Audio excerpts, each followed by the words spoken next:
अस्सलाम वालेकुम दोस्तों, क्या हाल है। उम्मीद करता हूँ कि सब दोस्त खैरियत से होंगे। नदीम वाइस चैनल में खुश आमदीद। दिसंबर का महीना था। रिश्ते में लगते भतीजे के शादी के वलीमे की तकरीब सिटी एरिया से बाहर लगभग 3 किलोमीटर के फासले पर मार्की में थी।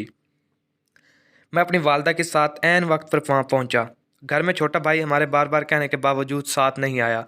हम हाल में पहुँचे तो उसकी कॉल आई। तू भी तो अभी भी उसे कहा कि सब तुम्हारा पूछ रहे हैं, आ ही जाओ। बोला वो दोस्तों के साथ बाहर ही खाना खाएगा। खैर हम वहाँ से जब फरे हुए तो कुछ अजीज़ों ने वालदा को रोक लिया और मुझे कहा कि आप ठहर जाओ तो इकट्ठे चलते हैं, नहीं तो जैसे मूड है। मैंने घर वापसी ही मुनासिब समझी और भांजे के साथ घर की तरफ चला। जब मुझे वहाँ रुकने का कहा जा रहा था, इसी वक्त छोटे भाई का टेक्स्ट रिसीव किया कि लाइट नहीं है और घर में कुछ अजीब ही सा सीन हुआ है। मैंने तफसील पूछी तो कहने लगा, अभी मैं खुद को कमरे में ही छुपाए बैठा हूँ, बाकी घर के माहौल से बेखबर बेपरवाह। जल्दी आने की कोशिश करना। मुझे कुछ कुछ अंदाज़ा हो चुका था और अंदर ही अंदर हंसी भी आई।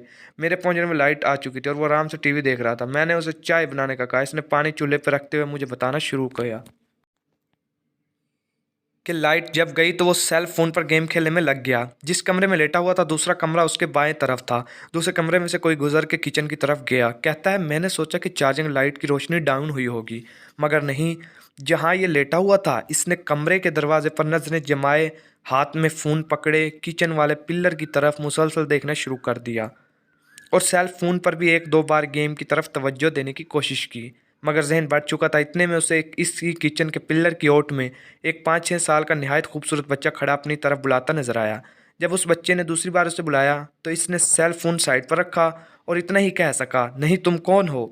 बच्चा हंसा और फिर से अपनी तरफ बुलाया, मगर ये वहाँ से ना उठा और बच्चे को वापस कमरे में जाते भी देखा। इसी वक्त इसने मुझे टेक्स्ट किया।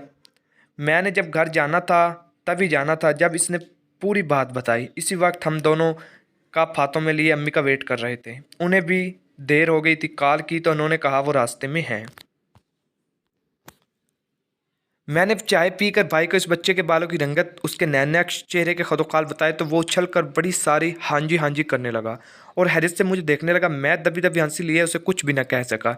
जब अम्मी घर पहुंची तो मैंने अम्मी से कहा कि अली की बात सुने। उसने नए सिरे से सारी बात दोहराई तो अम्मी का रिएक्ट भी वही था। तब उसे मैंने सिर्फ इतना कहा कि तुर्की के ड्रामे मेरा सुल्तान में हुरम सुल्तान का जो पहला बच्चा बचपन में दिखाते हैं वही ना। अम्मी ने जैसे ही बेजारी से कहा, वही तो।